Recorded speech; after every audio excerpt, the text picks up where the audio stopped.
اعوذ باللہ من الشیطان الرجیم بسم اللہ الرحمن الرحیم۔ عزیزان من، آج فروری 1980 کی 15 تاریخ ہے اور درس قرآن کریم کا آغاز سورہ الاحزاب کی آیت 72 سے ہو رہا ہے، 332۔ جیسا کہ میں نے سابقہ درس کے آخر میں یہ کہا تھا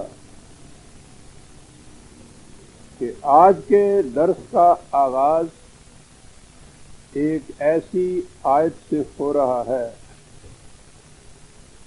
جو اس اعتبار سے بڑی اہم ہے کہ قرآن کریم کے نہج سے اس کا مفہوم سمجھا جائے تو وہ دین کا بنیادی نقطہ بنتی ہے، لیکن جو مفہوم اس کا لیا جاتا ہے، چلا آ رہا ہے، اسے سامنے رکھا جائے تو قرآن کریم کے متعلق ایک ایسا تصور سامنے آتا ہے، بلکہ خدا کے متعلق جو قطعاً ایسا نہیں ہے کہ اسے ہی باور بھی کیا جا سکے۔ وہ ہے آیا امانت، عام طور پہ اسے کہتے ہیں۔ 72ویں آیت ہے،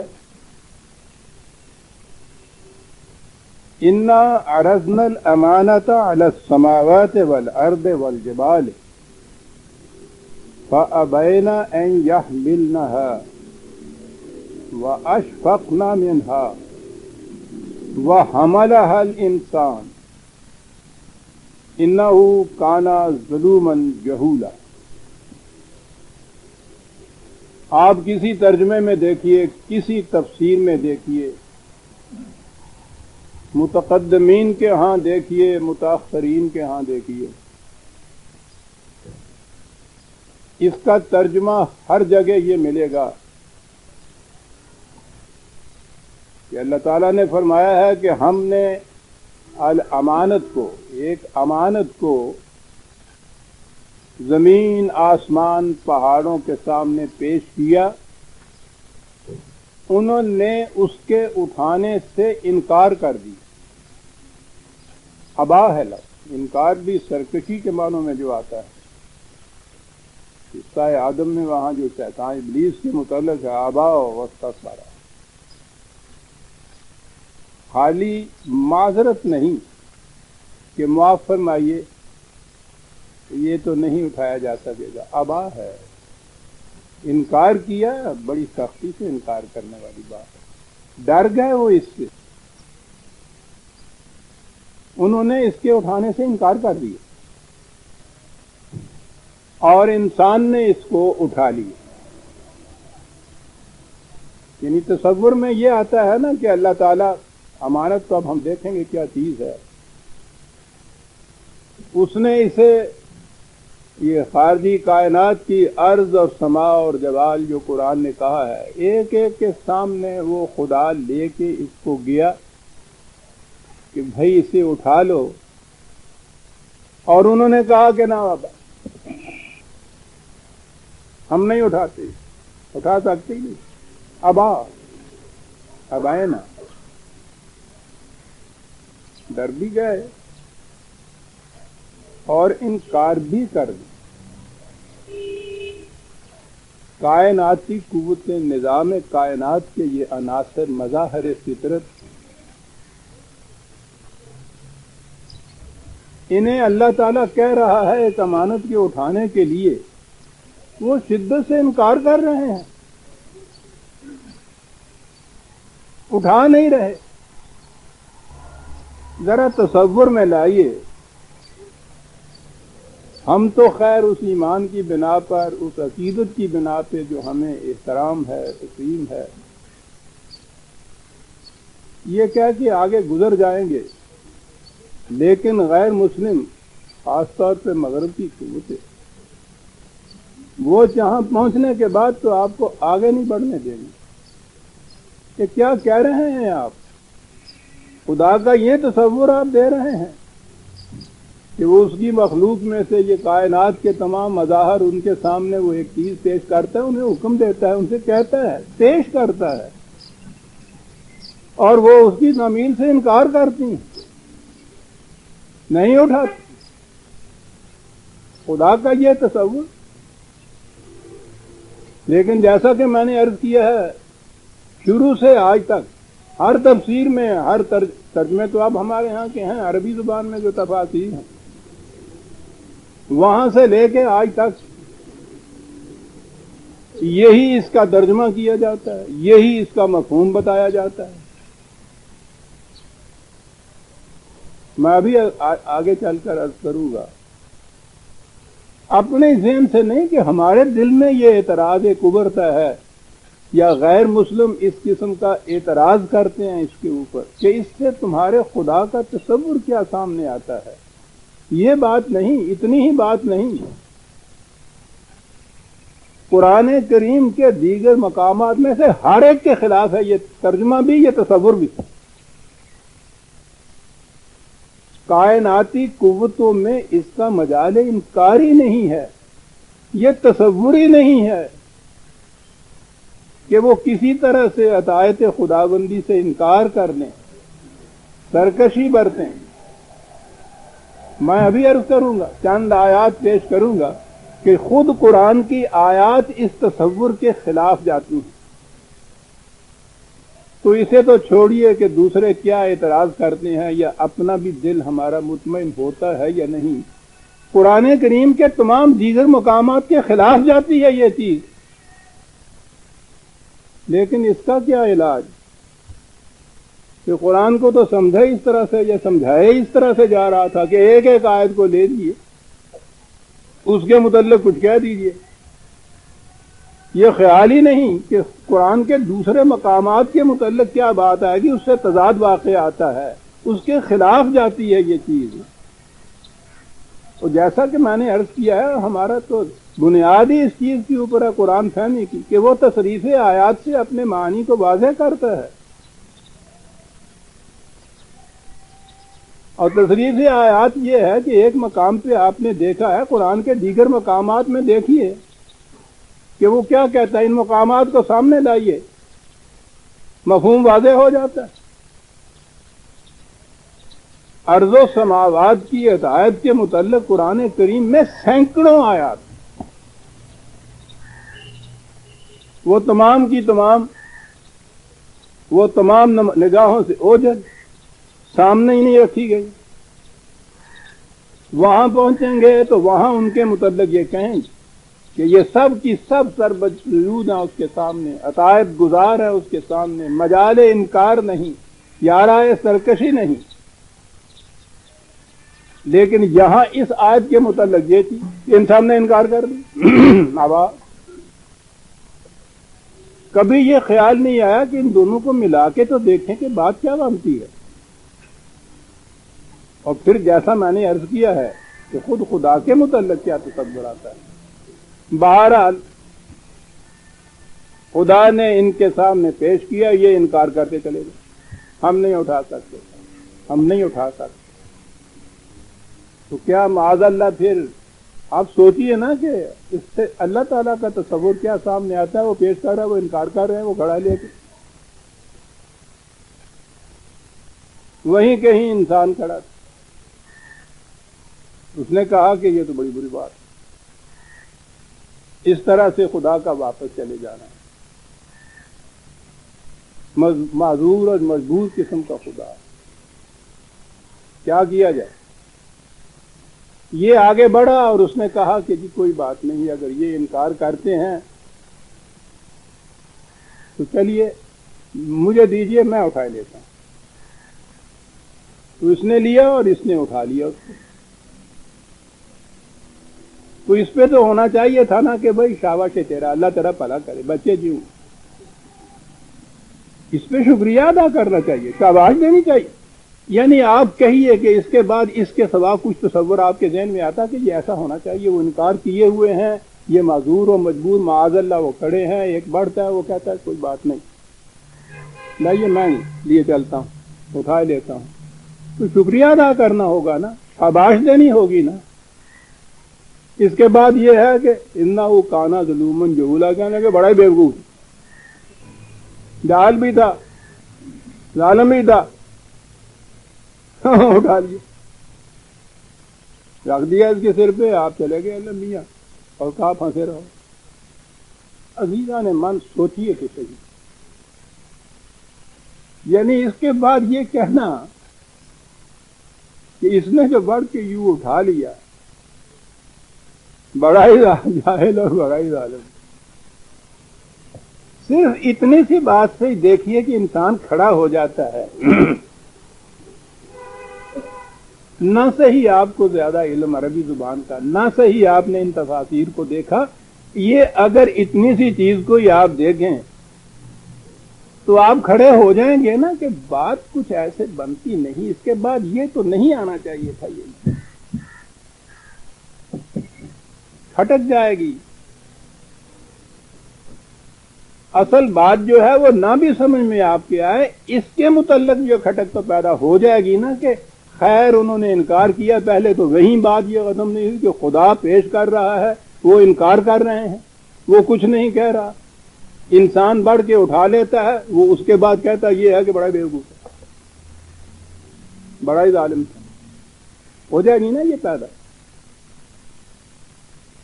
یہ کیوں اس 1000 سال کے اندر کسی کے دل میں یہ کھٹک کیوں پیدا نہ ہوئی نا آباد میں؟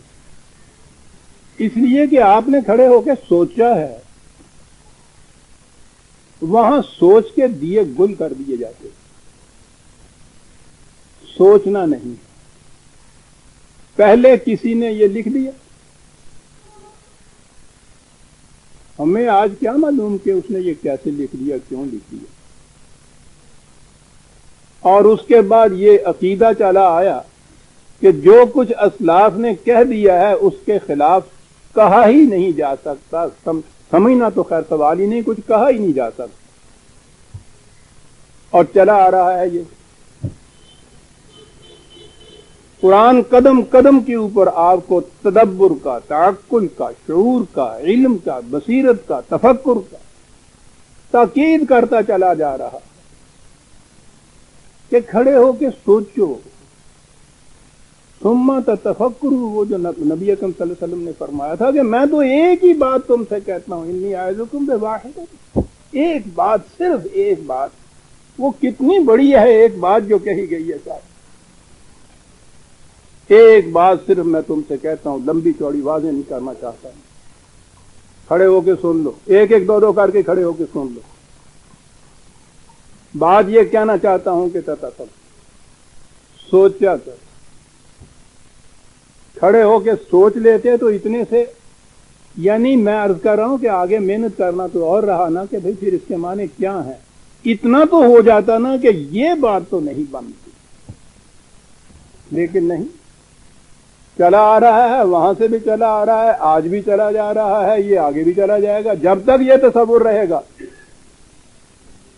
کہ سوچنا نہیں، جو کچھ کہا گیا ہے وہ حرف آخر ہے، اسی کو لیے چلے جانا ہے۔ یہ تدبر اور تفکر اور شعور اور فہم اور تعقل جو قرآن نے کہا ہے، یہ ہو چکا ہے جتنا ہونا تھا، ہمارے لیے یہ نہیں ہے۔ تو اتنی سی بات تو آپ کی سمجھ میں یہ آ گئی۔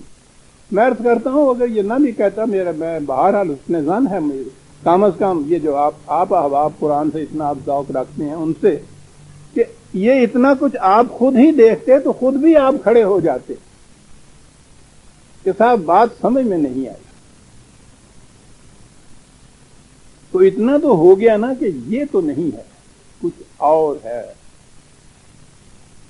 آئیے دیکھیں یہ ہے کیا۔ پہلے تو لیجئے نا کہ یہ امانت جسے پیش کیا، امانت کہتے کس کو؟ عزیزان من، میں نے پہلے بھی کہا تھا لیکن آپ احباب اسے مانتے نہیں۔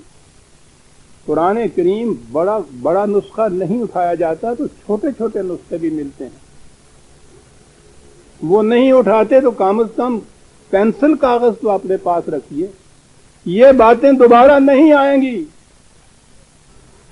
ہوا میں چلی جائے گی، حوالے نہیں آپ کو ملیں گے۔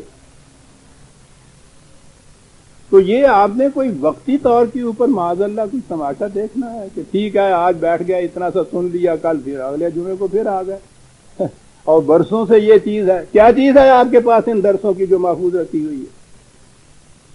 معاف رکھیے گا، یہ دکھے ہوئے دل کی بات ہے جو میں کہہ رہا ہوں، کسی پہ اعتراض نہیں کر رہا، میرا تو اس میں کچھ نہیں۔ امانت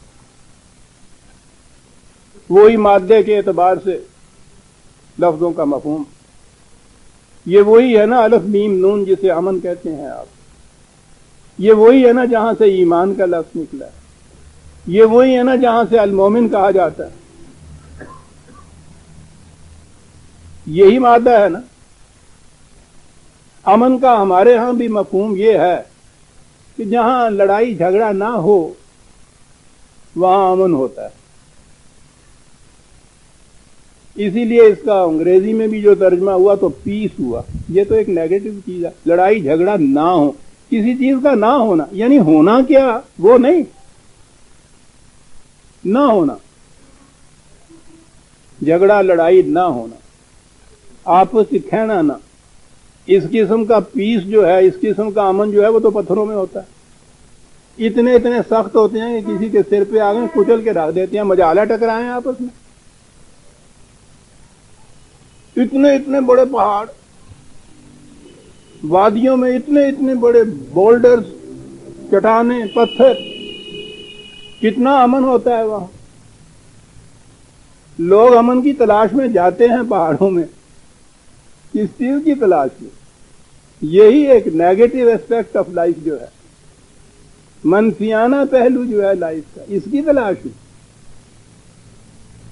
یہ تو زندگی کا کوئی مقصد ہے نہیں۔ امن تو قبرستان میں ہوتا ہے، جھگڑا ہی نہیں آپس میں کوئی ہوتا، مردے پہ مقدمہ ہی نہیں چل سکتا۔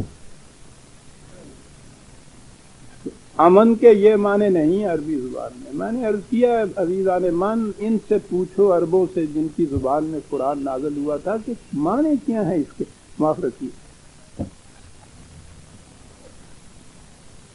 اور آپ کو پتا کہ ان کے ہاں مرادفات کی کیا کیفیت تھی، ایک ایک چیز کے لیے 100 لفظ، ان کے ہاں 1000 لفظ ہوتے تھے۔ امن وہ کہتے تھے، اس کے بنیادی معنی ہیں کسی پر اتنا بھروسہ اور اعتماد ہونا کہ اس کے سپرد اگر کوئی چیز کر دی جائے یا وہ آپ کو یہ یقین دلا دے کہ ہاں ٹھیک ہے میرے ذمہ رہا، تو اس کے بعد اس کے اتنا بڑا اعتماد اور اتنا بڑا بھروسہ اس کی بات کے اوپر آپ کو ہو کہ جب وہ یہ بات کہہ دے یا وہ کوئی چیز آپ اس کو دے دیں تو اس کے بعد جو آپ کو سکون میسر آ جائے گا کہ اب اس کے خلاف نہیں ہو سکتا، اسے امن کہتے تھے۔ بنیادی معنی کسی کے اعتماد اور بھروسے کے ہیں اس کے۔ خدا پر ایمان کے معنی یہ نہیں کہ خدا کو مان لیا ہم نے، اتنا قابل اعتماد، اتنا بھروسے کے قابل کہ جو اس نے کہا ہے، جسے قوانین خداوندی کہتے ہیں، اس کو لے لیجئے تو پھر آپ کو کسی قسم کے خطرے کا وہم کی ضرورت ہی باقی نہیں رہتی، اتنا قابل اعتماد ہے وہ۔ ایمان کے معنی ہوتا ہے کسی کے اعتماد اور بھروسے پہ اتنا یقین کر لینا کہ کبھی اس کے خلاف آپ کے دل میں وہم تک بھی نہ گزرے کہ شاید ہو یا نہ ہو۔ اب دیکھیے یہ جو آپ کو امن نصیب ہوا ہے نا، اب میں امن کا لفظ لاتا ہوں، اطمینان کہہ لیجئے اس کو، یہ جو کیفیت آپ کے اندر پیدا ہوئی ہے یہ وہ نہیں ہے جو پتھروں کی دنیا میں یا قبرستان کے اندر ہوتا ہے۔ یہاں تو معاملہ پڑتا ہے ایک کا دوسرے کے ساتھ، دوسرے کے ساتھ معاملہ پڑے اور کیفیت آپس میں یہ ہو کہ جو اس نے کہہ دیا ہے اس کے خلاف نہیں ہوگا، جو میں نے اس سے کہا ہے اور اس نے ہاں کر دیا اس کے خلاف نہیں ہوگا، جو میں نے اس کو دیا ہے اس کی واپسی میں اس کے خلاف نہیں ہوگا۔ یہ یقین جو ہے دوسرے کے اوپر، یہ جو بھروسہ ہے اس کے اوپر، یہ ہے جو ایمان کہلاتا ہے۔ اللہ پر میں ایمان ہے، خدا کو مانتا ہوں۔ میں نے کبھی پہلے بھی کہا تھا، کبھی سوچو تو صحیح اس کے معنی کیا ہوتے ہیں۔ مانتا ہوں، تم مانتے ہو کہ وہ ہے خدا کہیں عرشوں پہ، دوسرا کہتا نہیں ہے، کیا فرق ہے دونوں پہ؟ آئیے ہم بتائیں قرآن کیا کہتا ہے، ایمان کسے کہتے ہیں۔ سورہ بقرہ 2/257، بڑی عظیم آیت، 257، وہ مشہور آیت، لا اکراہ فی الدین۔ قانون کو تسلیم کرنے، ماننے میں، اس کی اطاعت کرنے میں جبر کا کوئی دخل نہیں۔ جبر کا منوایا ہوا جو ہوتا ہے وہ کسی کے اعتماد اور یقین پہ نہیں مانا جاتا، وہ تو استبداد ہوتا ہے۔ سمجھ لیا آپ نے کہ لا اکراہ فی الدین کے معنی کیا ہے؟ بات صاف ہے، قد تبین الرشد من الغی۔ اب دونوں راستے تمہارے سامنے آ گئے، اگر تمہیں اس کا یقین ہے کہ یہ راستہ مجھے منزل پہ پہنچائے گا تو اختیار کر دو، نہیں یقین تو ٹھیک ہے دوسرے راستے چلو۔ یہ یقین ہونا پہلے ضروری ہے کہ یہ راستہ مجھے منزل پہ پہنچا دے گا۔ اس یقین کے بعد اگر آپ وہ راستہ اختیار کر لیں تو یہ اکراہ نہیں ہے، جبر نہیں ہے۔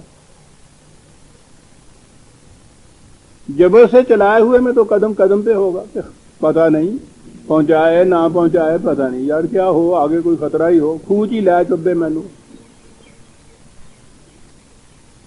لا اکراہ۔ فَمَن یکفر بالطاغوت، ہر غیر خدائی قوت جو اس سے انکار کیے چلا جاتا ہے، نہیں یہ بھی نہیں، اس کا بھی نہیں، مجھے نہیں بھروسہ، مجھے نہیں اعتماد، یہ کچھ کرتا چلا جائے۔ اور آگے ہے وَیُؤْمِن بِاللَّهِ۔ اب یہاں وہ ترجمہ نہ کیجئے کہ جو ایمان لائے خدا پہ، جسے یقین ہو کہ خدا کبھی دھوکہ نہیں دے سکتا، وہ کبھی دغا نہیں کر سکتا، اس پہ کامل اعتماد ہے، میرا پورا بھروسہ ہے۔ جس نے ہر غیر خداوندی قوت کے متعلق یہ کہہ دیا کہ مجھے اعتماد نہیں ہے، اور یہ کہا کہ اس پر اعتماد ہے مجھے، وہ ہے ایسا جس نے اس کا یقین کر لیا۔ دیکھیے وہ کیا کہتا ہے، فَقَدِ اسْتَمْسَكَ بِالْعُرْوَةِ الْوُثْقَىٰ لَا انفِصَامَ لَهَا۔ عام ترجمہ یوں ہی ہوگا ان الفاظ میں کہ اس نے ایک ایسے سہارے کو تھام لیا کہ جس کا ٹوٹ جانا تو ایک طرف رہا، پنجابی جو کہتے ہیں یعنی وہ ایک تریڑ بھی نہیں آئے گی، تڑخ جانا کہتے ہیں اس کو اردو میں، ٹوٹ کر دو حصے ہو جانا، دو ٹکڑے ہو جانا نہیں، بلکہ یوں ہی اس میں بال آ جانا، تڑخ جانا جسے کہتے ہیں، ٹیڑھ آ جانا جسے کہتے ہیں۔ اتنا قابل اعتماد ہے وہ بھروسہ، وہ رسہ، وہ سہارا کہ ٹوٹنا تو ایک طرف رہا، اس میں کبھی تڑخ بھی نہیں آ سکتی۔ عروۃ الوثقیٰ، آئیے عربوں سے پوچھیں وہ عروہ کسے کہتے ہیں؟ ان کی معیشت غلہ بانی تھی، اونٹ چراتے تھے، بھیڑ بکریاں پالتے تھے، اور جہاں رہتے تھے زمین ان کی صحرا تھی، ریگستان تھی، معیشت بھیڑ بکریاں پالنا، زمین ریگستان، کہیں کہیں نخلستان ہوتا تھا، پانی ہوتا تھا، تھوڑے سے علاقے میں وہاں گھاس وغیرہ ہوتی تھی۔ لیکن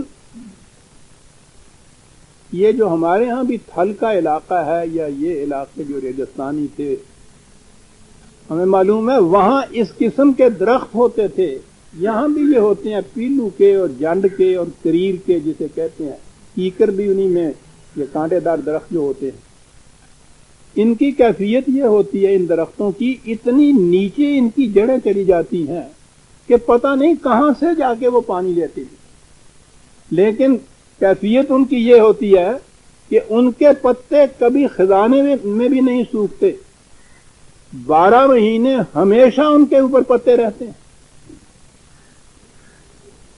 یہاں بھی ہمارے ہاں اس کی ایک مثال یہ کیکر کا درخت ہوتا ہے. خزاں میں بھی آپ نے کبھی نہیں دیکھا ہوگا کہ باقی درختوں کی طرح اس کی ٹہنیاں یا خشک ہو گئی ہوں اور پتے جھڑ چکے ہوئے ہوں. اس قسم کا درخت جو ہوتا تھا اس کے متعلق ان کو یہ یقین اور اعتماد ہوتا تھا کہ یہ سال بھر میں کبھی ایسا وقت نہیں آئے گا کہ اس پہ پتے نہ رہیں. دیکھتے ہیں اعتماد کی کیا کیفیت ہے. کہاں یہ لفظ استعمال کر رہا ہے قرآن، بالعروۃ الوثقی، اور وثقہ ہے اس کے بعد. عروہ ہی کوئی چھوٹی چیز نہیں تھی. اسی اعتبار سے وہ کسی ایسے ہینڈل کو، کسی ایسے سہارے کو، کوئی ایسی چیز جس سے لٹک جائے انسان اور وہ ایسا قابل اعتماد ہو کہ وہ کبھی نہ ٹوٹا ہو، ایسا پیراشوٹ کہ جس نے کبھی دھوکہ نہ دیا. یہ آگ بجھانے والوں کے رستے جن سے وہ لٹک جاتے ہیں، کس اعتماد سے پیراشوٹسٹ جو ہے وہ اپنے جہاز سے چھلانگ لگا دیتا ہے؟ یہ اس کا ایمان ہی تو ہوتا ہے اپنے پیراشوٹ کی رسی پر یا پیراشوٹ پر جو اسے بے خطر کود پڑتا ہے اس میں سے. وہ یہ ہے عروۃ الوثقی. اب معلوم ہوا کہ یومن باللہ کے معنی کیا ہوئے؟ وہی اعتماد اور بھروسہ. جس نے قوانین خداوندی کے اوپر یقین کیا کہ یہ قابل اعتماد ہیں، یہ میرا سہارا ٹوٹ نہیں سکتا، بس خزاں ہو یا بہار، یہ اس کے پتے کبھی خشک نہیں ہوں گے. وہ جو اقبال کہتا ہے یہ نغمہ فصل گل و لالہ کا نہیں محتاج، بہار ہو کے خزاں لا الہ الا اللہ. یہ ہے عروۃ الوثقی. اب یومن باللہ کے معنی آگے وہی امن کے معنی. اتنا اعتماد ہونا، اس قدر بھروسہ ہونا کسی کے اوپر، یقین ہو اس بات کا کہ یہ سہارا کبھی ٹوٹ نہیں سکتا. ابھی میں عرض کرتا ہوں اسی لفظ کو وہ دوسری جگہ کیسے استعمال کرتے. عروۃ الوثقی لا انفصام لہا. قسم ہوتا ہے تڑاق ہے آدمی، وہ قسم کاف سے ہوتا ہے جو دو ٹکڑے ہو جاتا ہے، انفصام بھی نہیں اس میں آ سکتا. ایسا قابل اعتماد سہارا وہ سنبھال لیتا ہے. پھر کوئی دل میں دغدغہ بھی نہیں ہوتا. اب سوچے کہ امن کسے کہا گیا ہے؟ یہ نیگیٹو چیز نہیں ہے، یہ تو بہت بڑی پازیٹو چیز ہے، مثبت چیز ہے. اس رسے کا اتنا مضبوط ہونا، اس ہینڈل کا اتنا قابل اعتماد ہونا، اس درخت کا اتنا بھروسے کے قابل ہونا پازیٹو ہے، مثبت چیز ہے. نہ ہونا نہیں، ہونا. نہ ہونا تو لا الہ ہے. یہ تو یکفر بالطاغوت ہے.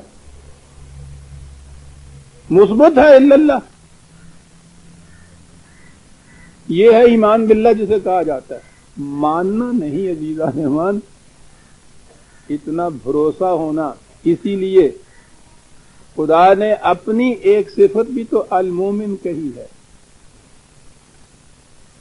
تو اگر مومن کے معنی جیسے ہمارے ہاں ہے ایمان لانے والا کہیں تو وہ خدا کس پر ایمان لاتا ہے جو اس کا نام المومن ہے. لو عظیم مومن تھے، وہی مومن وہ المومن ہے. ایسا بھروسے کے قابل کہ کبھی ذہن بھی نہ آئے کہ یہ سہارا ٹوٹ سکتا ہے. اتنی بڑی ضمانت دینے والا امن عالم کی.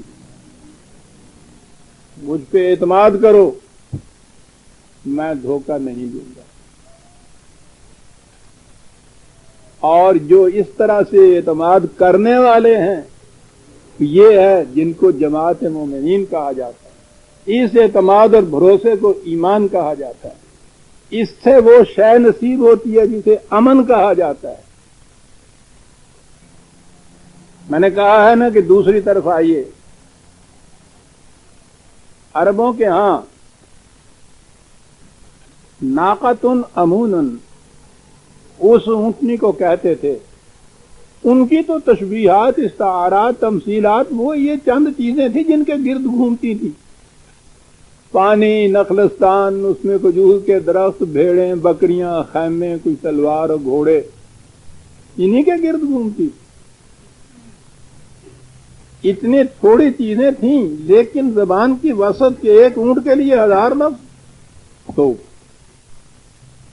اتنی وسیع زبان عزیزان من، میں نے عرض کیا ہے نا کہ یہ لسان عربی مبین خدا نے اس کا انتخاب کیا اس زبان کا قرآن اتارنے کے لیے. ایسے ہی نہیں بات، اس کی وسعت کا اندازہ لگائیے. میں کئی مثالیں آپ کو عربی ادب میں سے دے سکتا ہوں. یوں ہی ذہن میں بات آئی کہ وسیع کتنی ہے یہ زبان. یہ ابوالفضل فیضی کا نام آپ نے سنا ہوگا، 2 بھائی تھے اکبر کے زمانے میں. فیضی بڑا قابل آدمی تھا. اس نے قرآن کریم کی تفسیر لکھی ہے 2 ضخیم جلدوں کے اندر عربی زبان میں. ایک لفظ ایسا نہیں آیا جس پہ نقطہ ہو. چھو نہیں، یہ زبان کیا یہ جو چیز ہے. اب ادھر میں نے کہا ہے نا کہ عروہ ان کے ہاں وہ درخت تھا.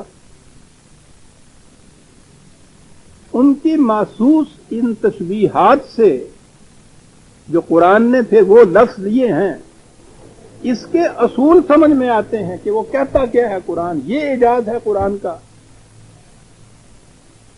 ناقۃ عموم، وہ اونٹنی جو سفر میں لے کے جائیں تو نہ تو چلتے ہوئے کبھی ٹھوکر کھائے کے گر جائے، اور نہ ہی سفر سے تکان اتنی ہو کہ تھک کے بیٹھ جائے. اس پہ اتنا بھروسہ ہو کہ یہ منزل تک لے جائے گی.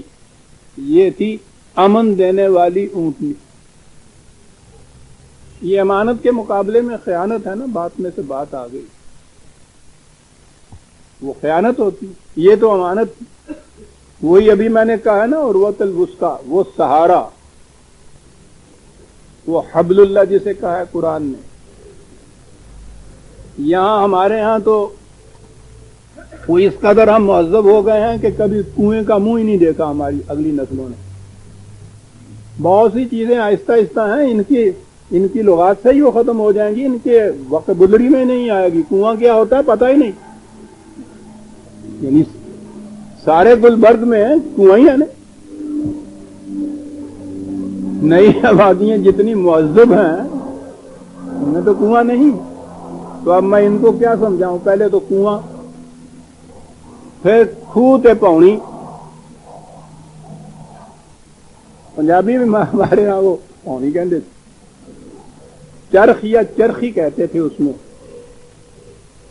اردو والے دلی میں یہ ہم نے بات سنی تھی، چرخی اس کو کہتے تھے. وہ جس کے اوپر رسا ہوتا تھا، ڈول ہوتا تھا، ڈول بھر کے پانی کا، پھر اس کو اس طرح سے اس چرخی کو کھینچ کے، بھرا ہوا پانی کا ڈول بڑے زور سے اس کو کھینچنا پڑتا تھا. یہ کس بھروسے پہ یہ سارا پروسیس آپ کر رہے تھے کہ یہ جو رسی ہے جس کے ساتھ ڈول بندھا ہوا ہے یہ ٹوٹے گی نہیں، اوپر آئے گی. اگر وہ رسی بھرا ہوا ڈول اوپر چڑھ رہا ہو اور قریب ہی آ جائے، یہ پورا زور اس نے لگا رکھا ہوتا تھا یوں کرنے میں. وہ یہاں آنے کے بعد وہ رسی اگر ٹوٹ جائے تو آپ سوچئے کیا کیفیت ہوتی. یہی نہیں کہ وہ ڈول ہی نیچے چلا جاتا تھا، بسا اوقات یہ اوپر کھینچنے والا جو تھا گر جاتا تھا کنویں میں، کئی بعض دفعہ گر جاتا تھا. یہ جو رسی کا اس طرح سے ٹوٹنا تھا اسے وہ کہتے تھے خانت دلور رشا. رسی نے خیانت کر دی. کیا بات تھی نظموں کی. وہ عروۃ الوثقیٰ تھا لانفصام لہا، جس میں تڑاق بھی نہیں، تریڑ بھی نہیں آ سکتی. یہ وہ خیانت ہے رشا کی.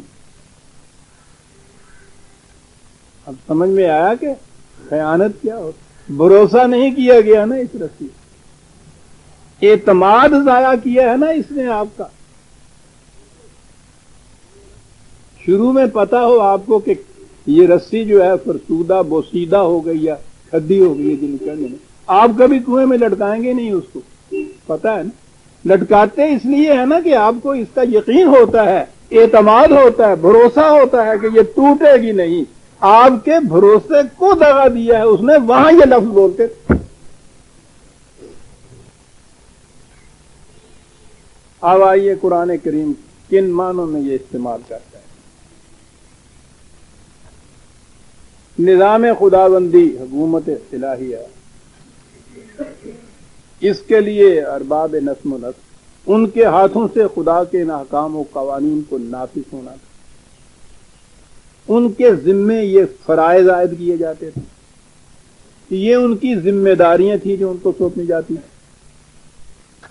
کہا یہ، میں لفظ دیکھتا ہوں کہ قرآن نے کہاں استعمال کیا ہے، ان اللہ یامرکم ان تؤدوا الامانات الی اہلہا، یہ حکم دیتا ہے خدا تمہیں، یہ یامرو ہے،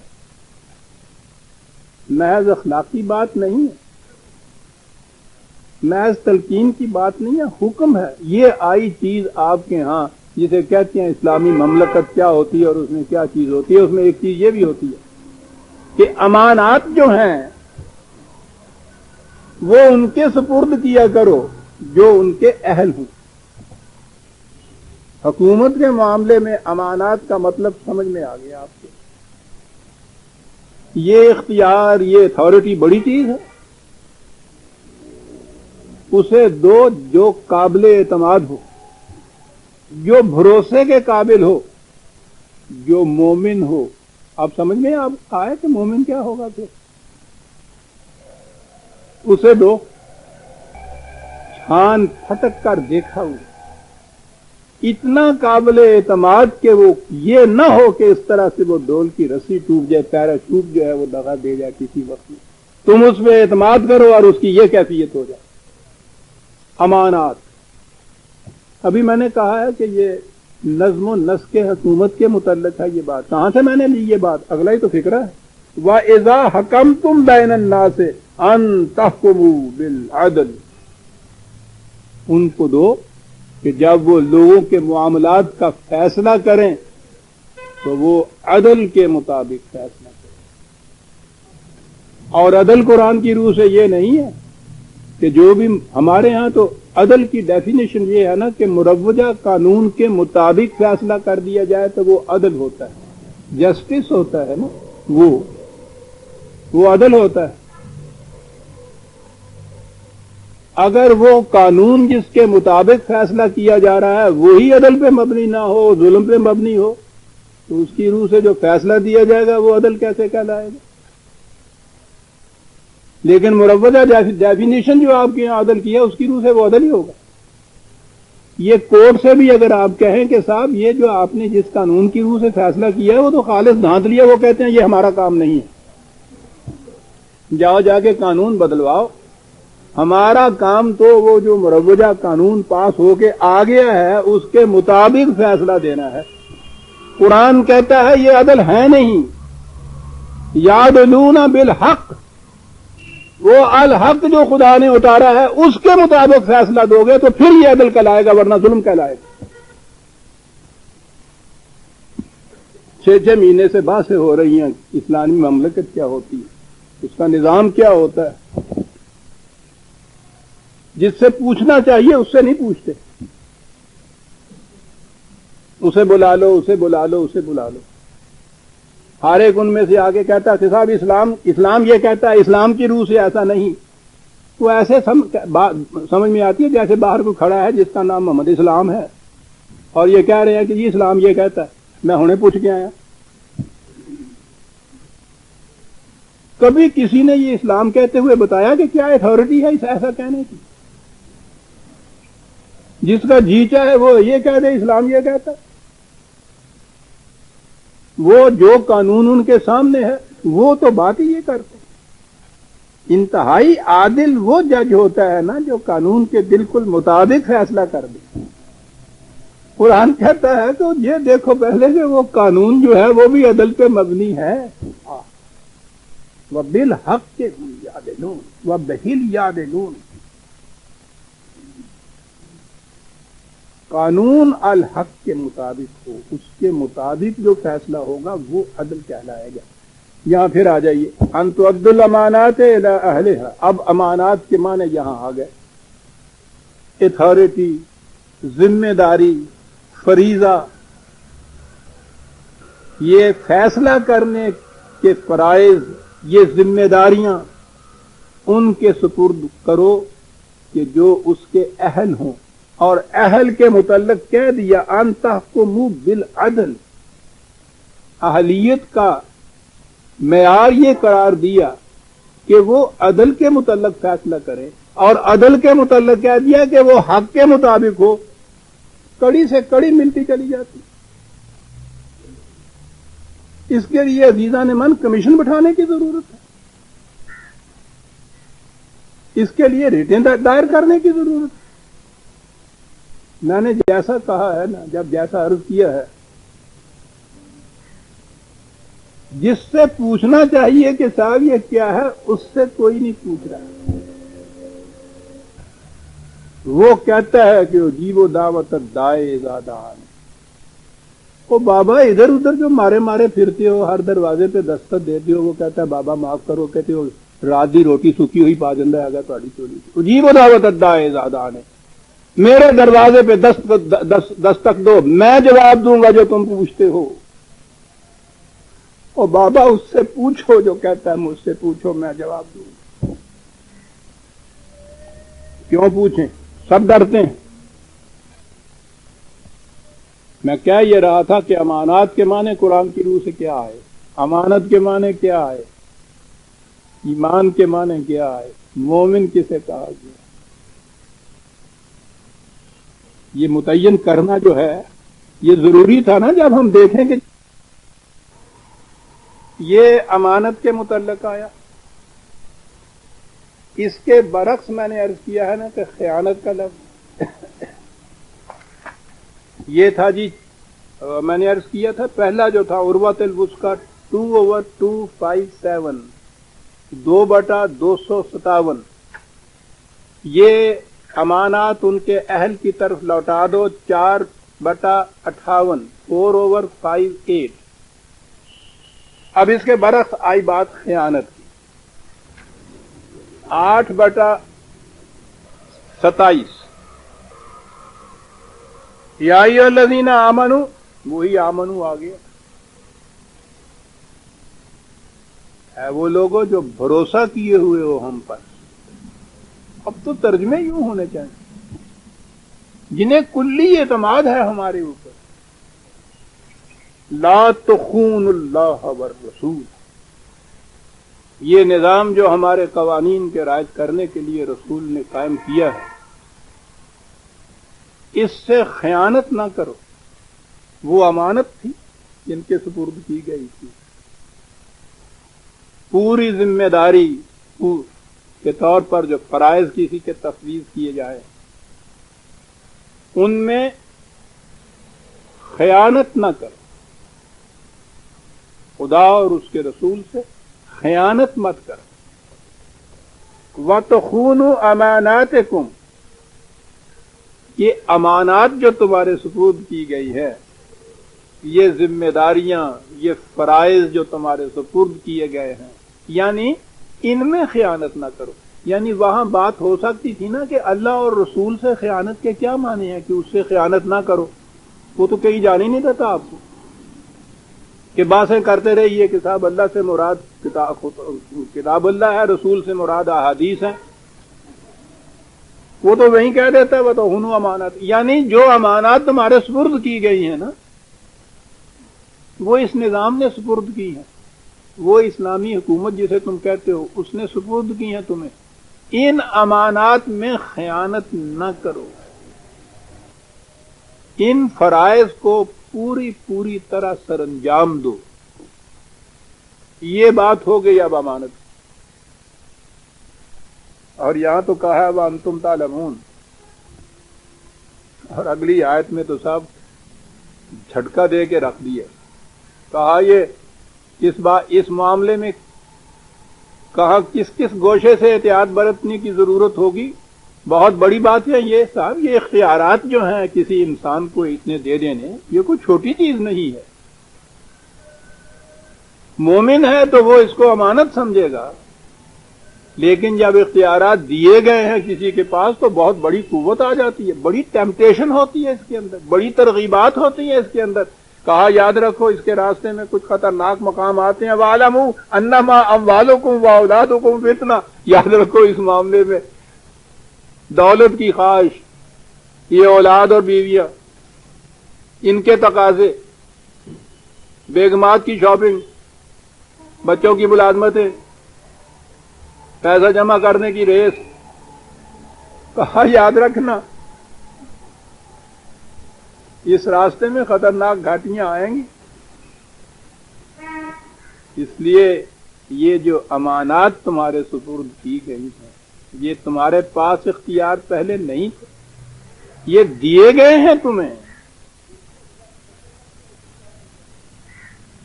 ان میں خیانت نہ کرنا، یہ آئیں گی پھسلنے کے مقام۔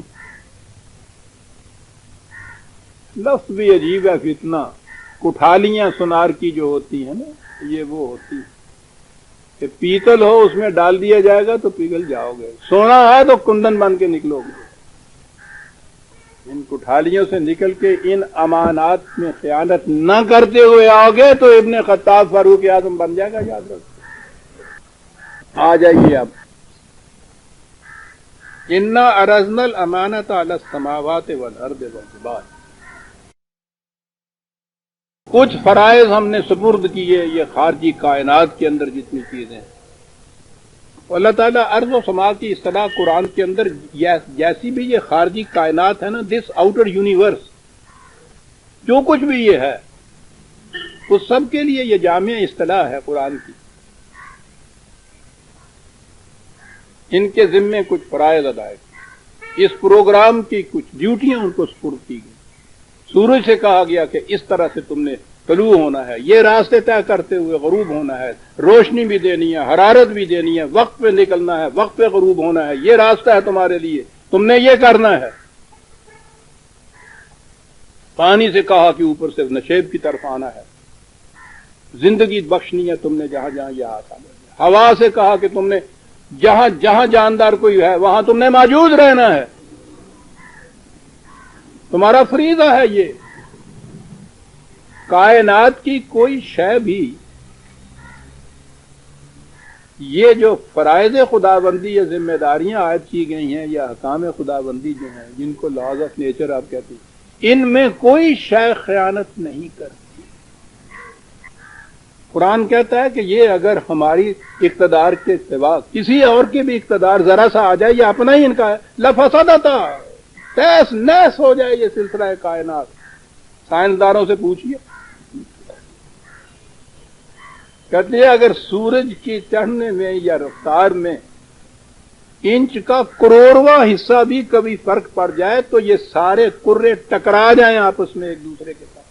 یہ کشش ثقل یا گریوٹی کی فورس جو ہے، اس میں اگر یہ کروڑواں تو کچھ شے ہی نہیں ہے ان کے نزدیک، تصور ہی نہیں، اس میں اگر اتنا فرق آ جائے، لفسدتا جو قرآن جو کہتا ہے، کوئی شے اپنے مقام کے اوپر باقی نہ رہے۔ یہ اپنے فرائض مفوضہ کو اس طرح سے ادا کر رہی ہیں یہ خارجی قوتیں جو ہیں ارض و سماوات۔ نظام کائنات کی کیفیت چند ایک حوالے لے لیجیے، یعنی یہ تو محسوسات کی دنیا ہے جس میں تو ہم اپنی آنکھوں سے دیکھ رہے ہیں۔ ابھی میں عرض کروں گا، ایک اپنے اوپر بھی آپ فریضہ عائد کرتے ہیں، ایک سورج نے بھی فریضہ عائد کیا ہوا وہ 16/49 49 وَلِلَّهِ يَسْجُدُ مَا فِي السَّمَاوَاتِ وَمَا فِي الْأَرْضِ۔ کائنات کے اندر جو شے ہے وہ قانون خداوندی کے سامنے سجدہ ریز ہے، اطاعت گزار ہے۔ من دابۃ والملائکۃ، خواہ وہ جاندار ہے یا قوتیں ہیں یہ فطرت کی۔ وَهُمْ لَا يَسْتَكْبِرُونَ، وہ کبھی سرکشی نہیں کرتے، کبھی انکار نہیں کرتے. یخافون ربہم من فوقہم، وہ خدا کی بالادستی جو ہے اس سے وہ خائف رہتی ہے، جسے خائف رہنا کہتے ہیں. وَيَفْعَلُونَ مَا يُؤْمَرُونَ، ایک دفعہ جو ان کو اشارہ بھی کر دیا ہے ہم نے وہ اس کے مطابق سرگرم عمل ہے. اسی نظام کے اوپر جو کائنات قائم ہے عزیزان من. لا یستکبرون یہ چیز جو ہے وہ میں نے کہا نا وہاں ابا کا لفظ ہے. ابا واستکبر قرآن نے کہا ہے نا شیطان کے متعلق، کہتا لا یستکبرون، وہ استکبار نہیں کرتے، وہ سرکشی نہیں کرتے. ایک چیز تو ہے سرکشی کرنا، وہ ناقتن امون کے معنی آپ نے دیکھے تھے نا کہ وہ راستے میں تھکتی بھی نہیں ہے، وہ انکار نہیں ہوتا، استکبار نہیں ہوتا، تھک جانا ہوتا ہے. استکبار نہ ہی کرے سورج، انکار نہ ہی کرے. کبھی یہی کہہ دے کہ صاحب پہلے دن سے جو تم نے مجھے پیدا کیا آج تک روز دن رات نہ کتے بہن نو آرام نہ سون نو کتے جگہ ترے ہوئے، میں تے تھک گیا بھائی، بیٹھا تھک گیا ہوں. جرم نہیں ہے. اندازہ لائیے کس کس انداز سے قرآن یہ کہہ رہا ہے کہ ارض و سماوات و خارجی کائنات اور اس کے عناصر اور یہ قوتیں جو ہیں لہو من فی السماوات والارض، اس خارجی کائنات میں جو کچھ بھی ہے اس کے پروگرام کی، خدا کے پروگرام کی تکمیل کے لیے سرگرم عمل رہتے ہیں. لا یستکبرون عن عبادتہ، اپنی عطایت میں کبھی وہ سرکشی نہیں اختیار کرتے. تو یہ تو سرکشی ہو گئی. ولا یستحسرون، تھکتے بھی نہیں ہیں وہ. کیا بات ہے. یسبحون اللیل والنہار لا یفترون، دن رات سرگرداں رہتے ہیں اپنے فرائض کی تکمیل میں. لا یفترون، کبھی انکار نہیں. لا یستحسرون، میں نے عرض کیا ہے نا کہ وہ عربوں کے معنی کو سامنے رکھیے. وہ ناقت النمون میں انہوں نے تھکنا بھی لے لیا تھا اس اونٹنی کا، کہ یہ نہیں کہ وہ چلنے سے انکار ویسے سرکشی برتے، یہ نہیں صاحب وہ تھکتی بھی نہیں ہے راستے. لا یستحسرون، کیا بات تھی اس قوم کی. آج آپ کی سمجھ میں شاید آئے گا جسے آپ حسرت کہتے ہیں اس کے معنی کیا ہوتا ہے. کسی کے انتظار میں تھک کے بیٹھ جانا.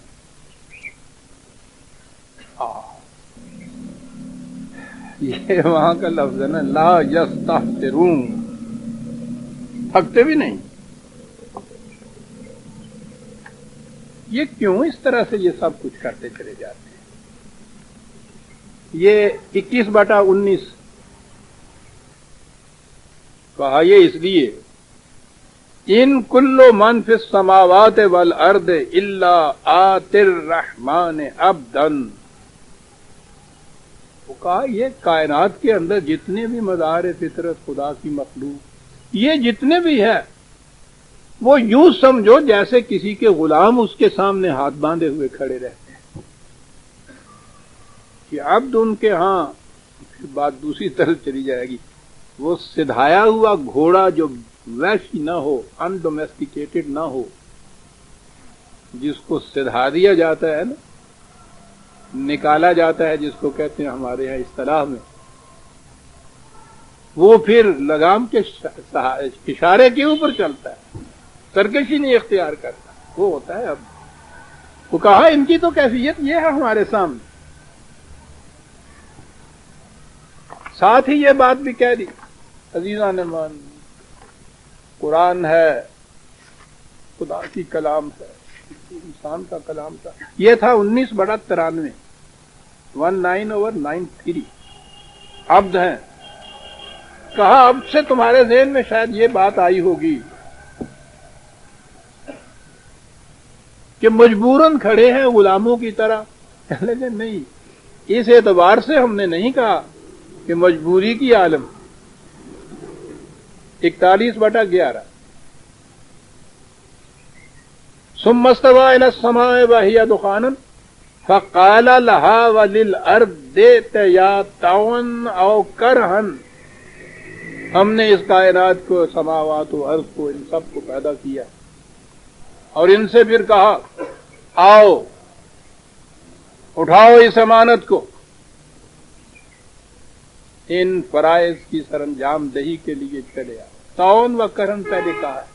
طاعن و کرن محاورہ ہوتا ہے، ہمارے ہم بھی کہتے ہیں نا طاعن و کرن کرنا، یعنی کرنا ہی ہے یہ تو بھائی.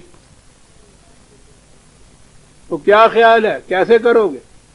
مجبوراً کرایا جائے تم سے. قالتا اتینا طائعینا، کہا حضور ہم پہ جبر کرنے کی کیا بات، سر تسلیم خم ہے جو مزاج یاد میں آئے. ہم تو پکی ہوئی کھجور کی طرح خود گر پڑیں گے. اطاعت کہتے ہیں عربی زبان میں، یہ جھامپل سے نہ کھجور کو یا کسی پھل کو اتارنا پڑے درخت سے، پک کے خور گرے. اطاعت. کہا کہ اور کرہن کے کیا معنی ہیں، آپ کیا فرما رہے ہیں؟ یہ ہم اور کسی جبر کے ماتحت یہ کریں گے؟ ہم تو اپنی رضامندی کے ساتھ یہ بات سب کچھ کریں گے. تو عبد بھی ایسا ہے جو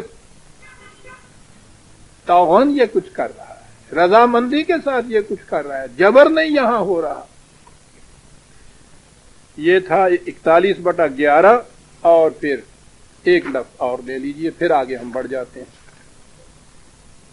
30/26 وَلَهُ مَن فِي السَّمَاوَاتِ وَالْأَرْضِ كُلٌّ لَهُ قَانِتُونَ. کائنات کی پستیوں اور بلندیوں میں جو کچھ بھی ہے، ہر ایک اس کے مقرر کردہ فرائض کی سر انجام دہی میں اپنی ساری صلاحیتیں صرف کرتے چلے جاتے. میں نے عرض کیا تھا کہ اس قسم کی آیات سینکڑوں ہیں قرآن کریم میں، لیکن اس سے زیادہ کی ضرورت کیا ہے؟ انسان اور کائنات میں تو فرق یہ ہے کہ کائنات کی ہر شے قوانین خداوندی کی اطاعت میں سرگرم عمل رہتی ہے. وہاں کسی کو نہ یارائے سرکشی ہے، نہ مجال انکار ہے.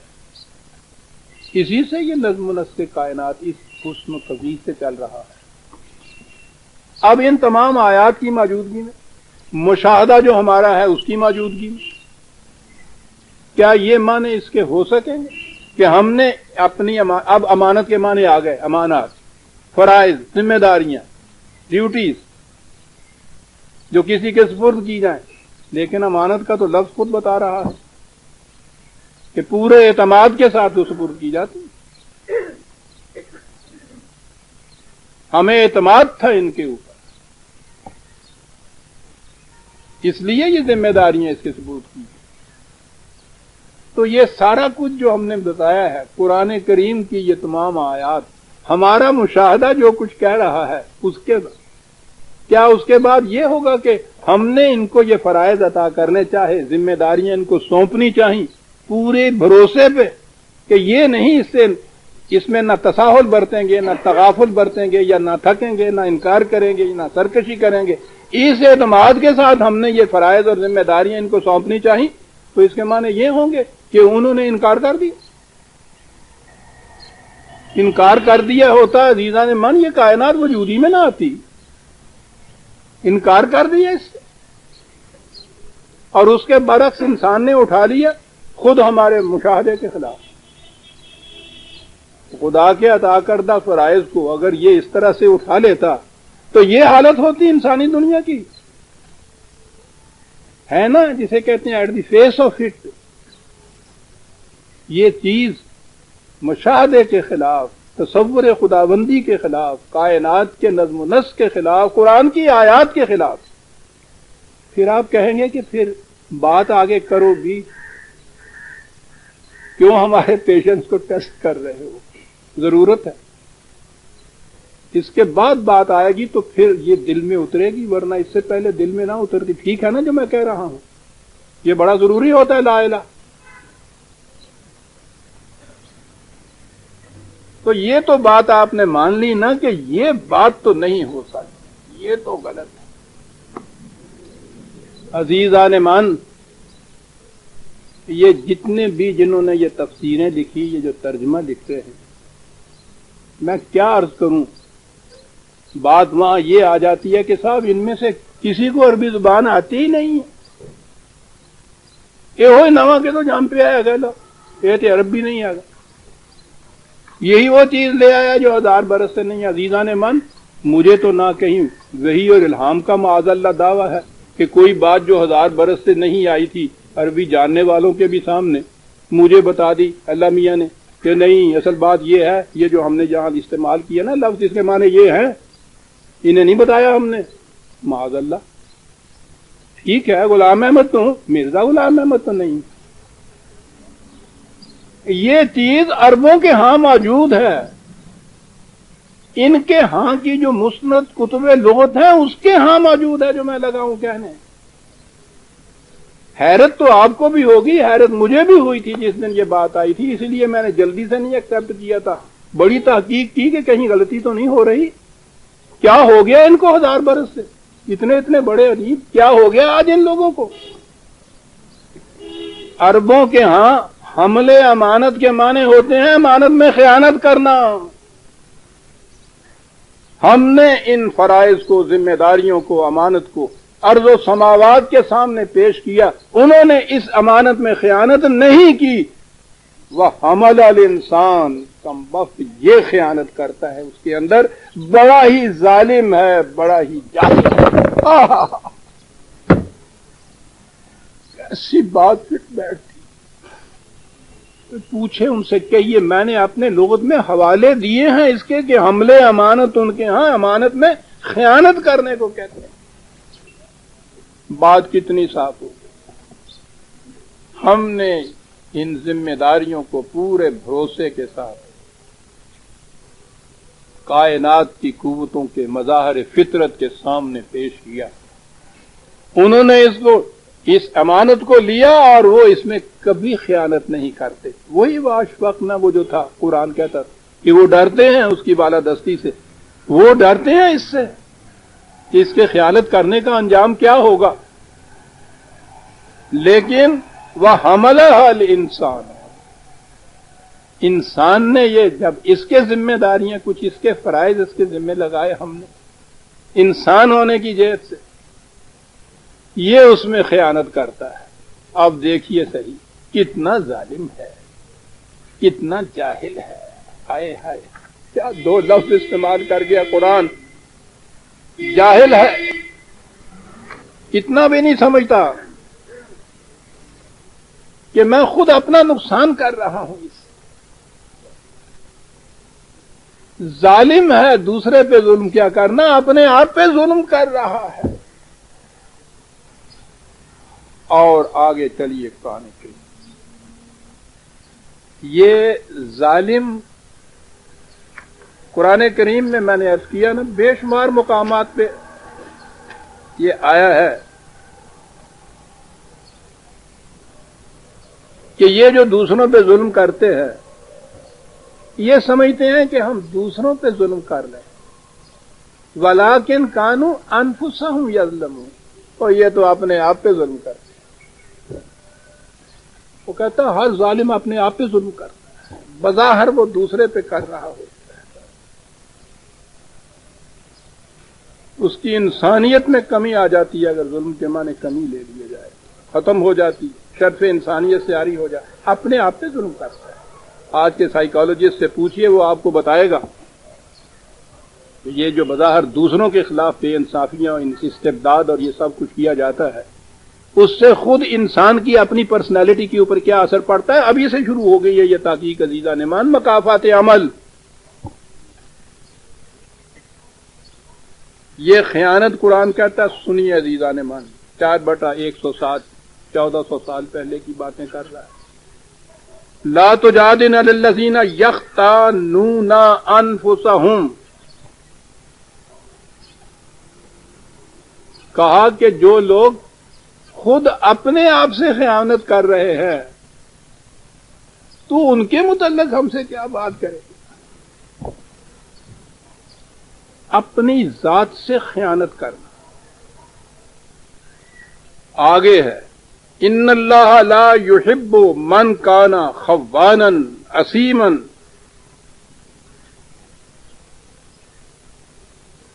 بارگاہ خداوندی میں اس بات کو کبھی پسند نہیں کیا جاتا. خوان وہی خائن جو ہے اس کا مبالغہ کا صیغہ ہے, خیانت کرنے والا. اور عجیب بات ہے, اپنے آپ پہ ظلم کیسے ہوگا؟ اسیما اسم کے معنی ہیں وہ ناقتن آسم ان کے یہاں ہوتا تھا, وہ اونٹنی جو بہت جلدی تھک جائے اور بیٹھ جائے, آگے ہی نہ چلنے کے قابل ہو. اپنی ذات کے خلاف خیانت کرتے ہو تو تمہاری صلاحیتیں اتنی کمزور ہو جائیں گی کہ سفر حیات کے قابل نہیں رہو گے. ظالم اور جاہل اپنے آپ پہ یہ کچھ کر رہا. اسیم استبداد کرنے والا انتہائی بزدل ہوتا ہے عزیزان مان, اسیم ہوتا ہے. اپنے آپ پہ ظلم کر رہا, اپنے آپ سے خیانت کرنا. قرآن کریم نے جہاں کہا ہے نا انسان یہ کرتا ہے, انسان یہ کرتا ہے, تو ہر جگہ اس بات کو یاد رکھیے, انسان جب وحی کی رہنمائی کو چھوڑ کر اپنے ہی خواہشات کے تابع چلتا ہے تو وہ یہ کرتا ہے. اصولاً اسے یاد رکھیے گا. قرآن کو سمجھتے وقت, مطالعہ کرتے وقت جہاں یہ آئے نا کہ انسان, تو قرآن میں یہ کہا ہے ظالم ہے, جاہل ہے, عاجلہ ہے, ضعیف ہے. یہ وہ انسان ہے جو جس کو تنہا چھوڑ دیا جائے, وحی کی رہنمائی میں جو راستہ نہ طے کرے, وہ تو ہے یہ انسان. اور ان کے برعکس جو ہیں وہی قد افلح المؤمنون. یہ تو اپنی ذات کے بھی خلاف جا رہا ہے. کامیابیاں ہیں, افلاح کیا لفظ ہے, کھیتیاں پروان چڑھتی ہیں ان کی. یہ کسان کی کھیتی کیوں پروان چڑھتی ہے؟ اسے قانون زراعت کی صلاحیت کے اوپر یقین کامل ہوتا ہے, اعتماد ہوتا ہے, بھروسہ ہوتا ہے. جبھی تو وہ بچوں کو بھوکا رکھ کے اپنے دانے جات مٹی میں ملا آتا ہے. 6 مہینے روز صبح جاتا ہے, شام آتا ہے, خالی ہاتھ میں وہ دراتی اور وہی رسی لیے چلا آ رہا ہے. 1 ٹکا نہیں ملتا سارے دن کی محنت سے. کیوں چلا جاتا ہے پھر دوسرے دن اٹھ کے؟ 6 مہینے یہی کچھ کرتا رہتا ہے. کیوں ایسا ہوتا ہے؟ کیوں وہ کرتا ہے ایسا؟ وہ مومن ہے, اسے یقین ہے اس بات کا کہ یہ دانا اگے گا, یہ فصل بڑھے گی, یہ اپنے جنس دے گی, غلہ پیدا ہوگا. مومن جو ہے, کہا مومن کیا ہے یہ؟ وہ تو انسان تھا نا, وحی کی روشنی کو چھوڑ کے خیانت کرتا تھا اپنی ذات کے ساتھ. والذین ہم لاماناتہم وعہدہم راعون. مومن یہ ہیں کہ وہ اپنی امانات کیے اور اپنا جو عہد کسی سے کیا ہوتا ہے اس کی نگہداشت کرتے ہیں. یہاں 2 لفظ آئے ہیں, 23/8 ہے اس کا.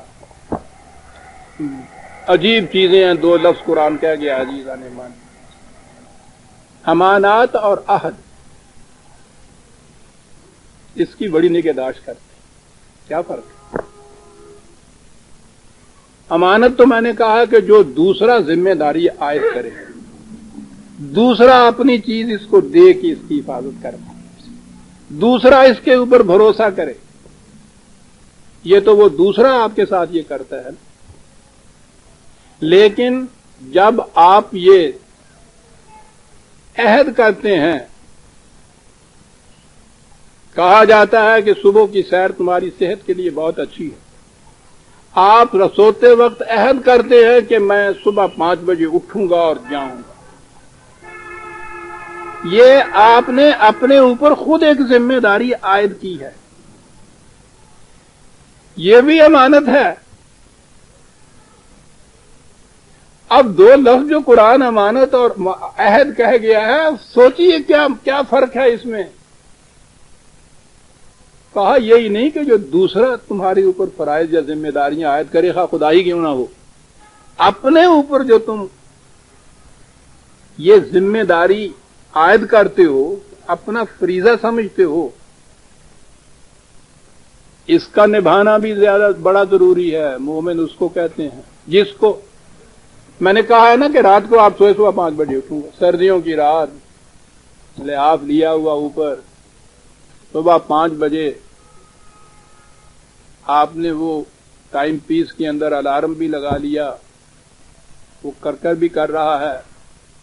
تو ذرا باہر سر نکالا, ٹھنڈ لگی, کچھوے کی طرح جھٹ سے لحاف کے اندر, ابھی تو 5 ہی بجے ہیں اور بڑا وقت ہے, ابھی تو 6-1 بجے اٹھیں گے.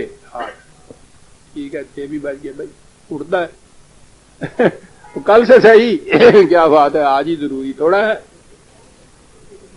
عزیزان من, یہ آپ اپنے اوپر عائد کردہ ذمہ داری سے خیانت کر رہے ہیں. قرآن کہتا ہے کون اٹھتا ہے یہ عہد کرنے کے بعد میں صبح 5 بجے اٹھوں گا, کون اٹھتا ہے؟ عجیب چیز ہے عزیزان من آج کی اصطلاح میں بھی ہے. جسے اپنے آپ پہ بھروسہ اور اعتماد ہوتا ہے, سیلف کانفیڈنس کی چیز ہے. یہ 2 قسم کے کانفیڈنس ہیں, پوچھئے آج کے علماء سے. ایک جو دوسرا آپ کے اوپر ود کانفیڈنس کوئی چیز کہتا ہے, ایک ہے جو آپ کا اپنی ذات پہ کانفیڈنس ہے, کہتا ہے کہ یہ وہ اگر ذمہ داری میں کبھی کوتاہی ہوئی ہے تمہاری, ہم تواب ہیں, ٹھیک ہے, اس کا ازالہ ہو سکے گا, اس کی ندامت بھی ہو جائے گی, کچھ توبہ بھی ہو جائے گی. یہ جو تمہارے اندر اپنے اوپر عائد کردہ جو فریضہ ہے, اس سے جو تم نے خیانت برتی ہے, اس سے تو اتنی کمزوری پیدا ہو جائے گی آپ کے اندر کہ سیلف کانفیڈنس ہی نہیں رہے گا. اور جب سیلف کانفیڈنس نہیں رہتا انسان کے اندر, ختم ہو گیا. یہ عہد جو ہے قرآن نے کہا یہ سیلف کانفیڈنس ہے, یہ دوسرا نہیں آپ کے اوپر فریضہ عائد کرتا, یہ آپ خود اپنے اوپر فریضہ عائد کرتے. کہا کہ سیلف کانفیڈنس ختم ہو جائے, اپنی ذات پہ اعتماد نہیں تمہیں رہے گا. میں کیا کچھ بیان کرتا چلا جاؤں عزیزان من, یہاں تو وقت بھی ختم ہو گیا. سیلف کانفیڈنس کیا چیز ہے, کیوں لمبی چوڑی بات کروں, اسی کے کیوں نہ کروں جو سمجھا تھا کہ کیا ہے. جانے کے دادند دیگر نہ گیرند, خدا نے جو تمہیں یہ جان دے دی ہے, زندگی دے دی, وہ اسے واپس نہیں لیتا. اس نے تو دے دی ہے, واپس لے کے اس نے کیا کرنا ہے, وہ نہیں واپس لیتا. آدم بمیرد از بے یقینی, آدمی مرتا ہے اپنی بے یقینی کے ساتھ. جب اس میں سیلف کانفیڈنس ختم ہو جاتا ہے تو یہ موت ہے. اس لیے اس نے کہا ہے کہ مومن وہ, اب مومن کا لفظ سمجھ میں آ گیا نا, اپنی ذات پہ بھی اعتماد کرنے والا, خدا پہ بھی اعتماد کرنے والا. اور جب جماعت مومنین ہوگی تو ایک دوسرے کے اوپر اعتماد کی جو شکل ہوگی, عزیزان من, کیسی جنت کا وہ وعدہ ہوگا. اتنا یقین کہ کبھی خیانت نہیں کرے گا. اپنی ذات کے ساتھ جو تم نے عہد کر رکھا ہے اس کو نبھاؤ. یہ وہی نبھا سکتا ہے عزیزان من کہ جس میں سیلف کانفیڈنس ہے. جتنا زیادہ اس طرح سے اپنے اوپر عائد کردہ ذمہ داری کو نبھاتے چلے جاؤ گے, سیلف کانفیڈنس بڑھتا چلا جائے گا. جتنا یہ بڑھتا چلا جائے گا اتنا ہی زیادہ زندہ ہوگے تم. آدم بمیرت از بے یقین, یہ جو قرآن نے کہا ہے کہ یہ امانت جو تم نے اپنے ذات کے اوپر عائد کر کے دے دی ہے, اس میں بھی خیانت نہ کرو. تم وہی جو میں نیٹشے کا قول دہرایا کرتا ہوں, بڑی خوبصورت انداز میں وہ کہہ گیا ہے کہ جو برائی تم نے میرے ساتھ کی ہے, جو خیانت میرے ساتھ کی ہے, اس کو تو میں تمہیں معاف کر دوں گا. جو تم نے اپنے خلاف خیانت کی ہو اسے کون معاف کرے گا. معاف کا تو سوال ہی نہیں پیدا ہوتا عزیزان من. وہ ٹو میک گڈ کی بات ہے, اس ازالے کو, اس نقصان کو تو تم نے خود ہی پورا کرنا ہے کسی طرح سے. تواب ہے خدا جو کہتا ہے. کہا یہ فرق کیوں ہے؟ اس لیے انسان یہ کچھ کیوں کرتا ہے؟ کائنات کی باہر کی قوتیں مجبور پیدا کی گئی ہیں، ان کو اختیار ارادہ نہیں دیا گیا، لیکن انسان کو صاحب اختیار و ارادہ بنایا تھا کہ یہ آج خود اپنے اوپر یہ چیزیں عائد کر کے پھر اس کے اندر خیانت نہ کرے، تاکہ اس کا سیلف کانفیڈنس، اس کی انسانیت، اس کی شرف آدمیت، احترام آدمیت بڑھتا چلا جائے اس کے اندر۔ صاحب اختیار و ارادہ بنایا تھا۔ یہ جو اس میں خیانت کرتا ہے تو اس کا نتیجہ کیا ہوتا؟ آخری آیت سورہ احزاب کی، لِيُعَذِّبَ اللَّهُ الْمُنَافِقِينَ وَالْمُنَافِقَاتِ وَالْمُشْرِكِينَ وَالْمُشْرِكَاتِ۔ کہا کہ یہ ایک تو وہ یہ منافق ہے، کہتا یہ ہے آپ سے کہ میں 4 بجے ملوں گا آپ سے، اور اسی وقت دل میں ہوتا ہے کہ اس وقت تو ٹل جائے، کسی طرح بلا دیکھا جائے گا، کبھی 4 بجے نہیں جاتا۔ منافق ہے جو اپنے عہد سے پھرتا ہے، مشرک ہے جو بیک وقت 2 سے عہد کرتا ہے، خود سے بھی کرتا ہے، اپنے آپ سے بھی کرتا ہے، لوگوں سے کچھ کہتا ہے، اپنا انٹرسٹ کچھ اور ہوتا ہے، 2 انٹرسٹ سامنے رکھتا ہے، مشرک ہے۔ پتہ ہے انسان جو یہ امانت میں خیانت کرتا ہے نا تو وہ یہ کچھ ہوتا ہے، اور اس کی سزا بہرحال پھر بھگتتا ہے۔ اس کے برعکس مومن جو ہے، اعتماد اس نے کیا، ہم نے اس کو بھی ذمہ داریاں سونپی، ہو سکتا ہے کہ اس میں کبھی کوتاہی ہو جائے، تساہل ہو جائے، تغافل ہو جائے، وَيَتُوبُ اللَّهُ عَلَى الْمُؤْمِنِينَ وَالْمُؤْمِنَاتِ۔ یہ جو بھروسہ کرنے والے تھے ہم سے، کبھی کبھی کسی قسم کی کوئی لغزش، کوئی تساہل ہو گیا ہے، یتوب تواب خدا کہتا اپنے آپ کو، پلٹ کے آ جانے والا۔ کوئی بات نہیں ہے، ہم آگے اگر نکل گئے ہیں، تم پیچھے رہ گئے ہو تھک کے، تو اس سفر میں تم تنہا محسوس کرو گے، کہا ہمیں آواز دو، ہم یہ نہیں کریں گے کہ بھاگ کے مل جاؤ، ہم پیچھے ہٹ کے تمہارے ساتھ چلیں گے، چاہو بیٹا میرے ساتھ چلو، یتوب اللہ۔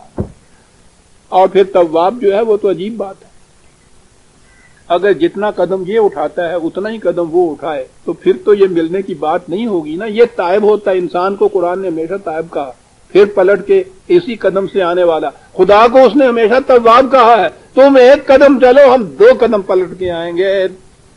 تم احساس تو اس کا کرو کہ اس خیانت سے کچھ نقصان ہوا ہے، ہم یوں تمہارا نقصان پورا کریں گے۔ وَقَانَ اللَّهُ غَفُورًا رَحِيمًا۔ جو نقصان ہوا ہے اس کی حفاظت بھی کریں گے ہم تمہاری، اور جو نشو و نما میں کمی آئی ہے تمہارے اس خیانت سے وہ بھی ہم پورا کریں گے، ہم تو تواب واقع ہوئے گے۔ یہ ہے عزیزان من اس آیہ جلیلہ کا مفہوم جو قرآن کریم کی روح سے میری سمجھ میں آیا ہے۔ اب آپ سوچ لیجئے کہ قرآن سے جب قرآن سمجھا جائے پھر وہ سمجھ میں بات آتی ہے۔ ہم سورہ احزاب کو آج وہ ختم ہو گئی، آخری آیت تھی، آئندہ درس میں ہم سورہ السبا 34ویں سورت کو لیں گے۔ ربنا تقبل منا انک انت السمیع العلیم۔ والسلام۔